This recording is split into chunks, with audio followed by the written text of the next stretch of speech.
చాలా స్పష్టంగా ఉంది. ముఖ్య ఇన్వైటీస్ అందరూ కూడా తెలుగుదేశం పార్టీ నాయకులు. ఈ విధంగా ఇటువంటి కార్యక్రమాల్లో వచ్చి వారు కావాలంటే 11ంటికి ముందు ఫిక్స్ చేశారు కాబట్టి అప్పుడైనా వచ్చి వెళ్ళొచ్చు, లేదా తర్వాతైనా వచ్చి వెళ్ళొచ్చు.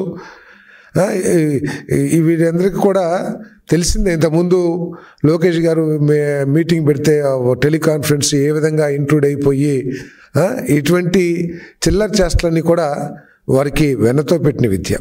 తర్వాత నాకు జోగి రమేష్ గారికి వ్యక్తిగత బలమైన సంబంధాలు ఏమీ లేవని చెప్పేసి కూడా నేను చెప్తా ఉన్నాను. నేను అక్కడ మినిస్టర్గా వచ్చినప్పుడు కూడా నా మీద ఏ విధంగా స్క్రోల్ చేసింది, నా ఇన్వాల్వ్మెంట్ లేని విషయంలో ఏ విధంగా స్క్రోల్ చేసి నన్ను ఇబ్బంది పెట్టిన విషయాలు కూడా ఉన్నాయి. ఇవన్నీ కూడా అనవసరమైన సబ్జెక్ట్ అయినా కూడా నేను ఊరినే కార్యకర్తల కన్జంప్షన్ కోసం నేను తెలియజేస్తా ఉన్నాను. ఇది ఉద్దేశపూర్వకంగా జరిగింది కాదు.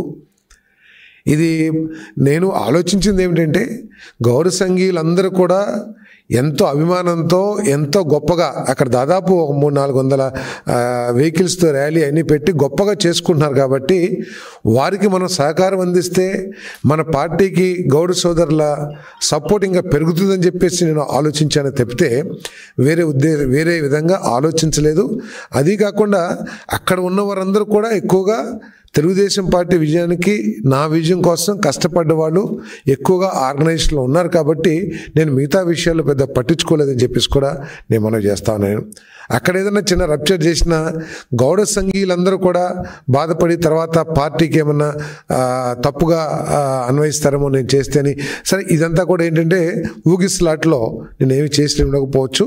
కానీ నేను ఇక్కడ మనవి చేసేది ఏంటంటే, నేను తెలుగుదేశం పార్టీ సిద్ధాంతాలని, చంద్రబాబు నాయుడు గారి నాయకత్వాన్ని, లోకేష్ బాబు గారి నాయకత్వాన్ని బలంగా నమ్మతమే కాకుండా వారిద్దరూ కూడా నాకు చాలా ఎక్కువ గౌరవం ఇచ్చి నా గౌరవాన్ని పెంచిన విషయాన్ని నేను ఎప్పుడు కూడా మర్చిపోనని చెప్పేసి మనవి చేస్తాను. నేను ఎల్లవేళలా వారి నాయకత్వాన్ని, తెలుగుదేశం పార్టీ కార్యకర్తల మనోబలాన్ని పెంచడానికి, వారి సమస్యలు పరిష్కరించడానికి, పార్టీ బలోపేతం అవడానికి మాత్రమే నేను పోరాటం చేస్తానని చెప్పేసి మనం చేస్తాను. ఎక్కడ కూడా ఏదో ఒక పత్రికలు రాశారు తాను వీరు అని చెప్పేసి, ఆ తానులో నుంచి నన్ను నేను చించుకుని నేను తెలుగుదేశం పార్టీలో చేరని చెప్పేసి నేను మనవి చేస్తా ఉన్నాను. నేను ఎప్పటికైనా సరే నేను తెలుగుదేశం పార్టీ సిద్ధాంతాలని ప్రజలకు తీసుకువెళ్ళి ప్రతిపక్షం చేసే ప్రతి కార్యక్రమాన్ని కూడా ఒక్కరోజు ముందే మీరు కనుక చూసినట్టయితే అన్ని పత్రికల్లో కూడా ఇచ్చారు.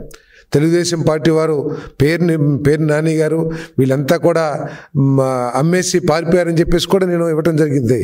వైసీపీ వాళ్ళంతా కూడా దోచేశారని చెప్పేసి కూడా అంతకు ముందు రోజే ఇవ్వటం జరిగింది. నేను ఎక్కడ కూడా పార్టీ సిద్ధాంతాలు కానీ పార్టీ విషయాలు కానీ ప్రజల్లోకి తీసుకువెళ్ళడానికి ఎక్కడ వెనుకంజ వేయటం కానీ వెనకడుగు వేయటం కానీ ఎక్కడ చేయనని చెప్పేసి కూడా నేను ఇక్కడ మనవి చేస్తూ మరొక్కసారి తెలుగుదేశం పార్టీ కార్యకర్తలు, ఎందుకంటే నన్ను ఆదరించారు.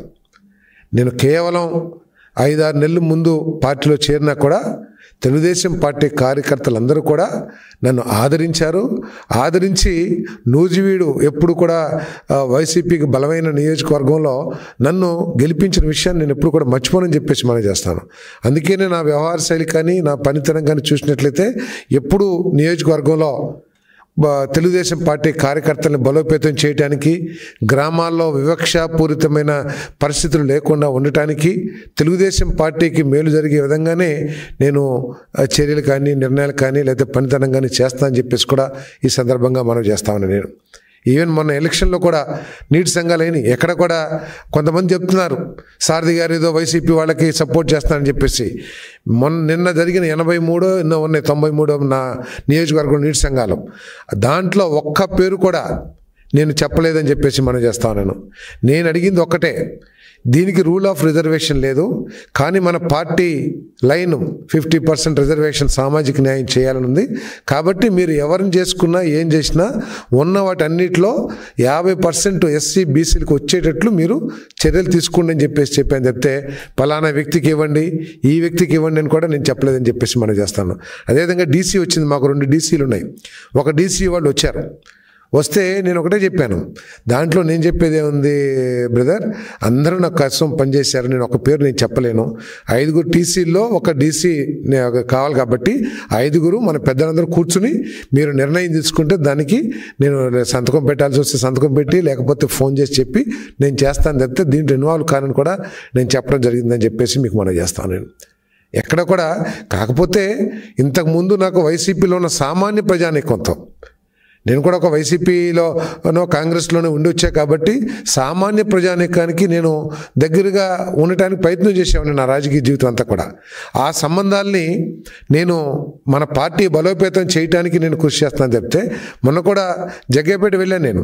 అక్కడ నాయకులు కూడా నేను నా పక్కన కూర్చున్న వాళ్ళు చాలామంది చూస్తుంటారు, ఏమయ్యా మీరు పద్దాకా వస్తున్నారు, మీరు అక్కడ వైసీపీలో ఉండి నా దగ్గరికి వస్తే నాకు ఇబ్బంది, మీరు రావద్దు, మీరు ఏదన్నా పార్టీలోకి వచ్చేటైతే నా దగ్గర సహాయం కోసం కానీ దేనికన్నా రండి అని చెప్పి, నేను ఏదో ఒక మన లోకేష్ గారితో గొర్రెల కాపర్లకు మీటింగు, పబ్లిక్ మీటింగ్ ఏర్పాటు చేయదలుచుకున్నాను పెద్ద ఎత్తున, దాంట్లో మీరందరూ చేరతానంటేనే మీరు రండి అని చెప్పేసి కూడా అంత ఖరాఖండిగా ఉండే వ్యక్తిని అని చెప్పేసి కూడా నేను మనం చేస్తాను. నేను కాకపోతే బలోపేతం చేయటం కోసం ఇంతకుముందు ఉన్న వాళ్ళని ఇటు నేను మన పార్టీలోకి తీసుకొచ్చి రాబోయే లోకల్ బాడీ ఎలక్షన్లో కానీ లేకపోతే ఇంకా అన్ని చోట్ల కూడా తెలుగుదేశం పార్టీ జెండా ఎగరవేయాలనేదే నా లక్ష్యం తప్పితే ఎక్కడ కూడా నాకు పాత పరిచయాలు ఉన్నాయి అది అని చెప్పేసి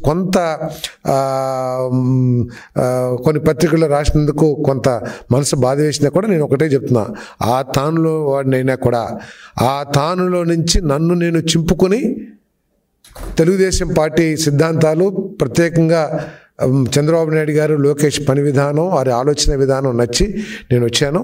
కాబట్టి భవిష్యత్తులో కూడా నేను ఇటువంటి సంఘటనలు జరగకోకుండా చూసుకుంటానికి కూడా నేను ప్రయత్నం చేస్తాను.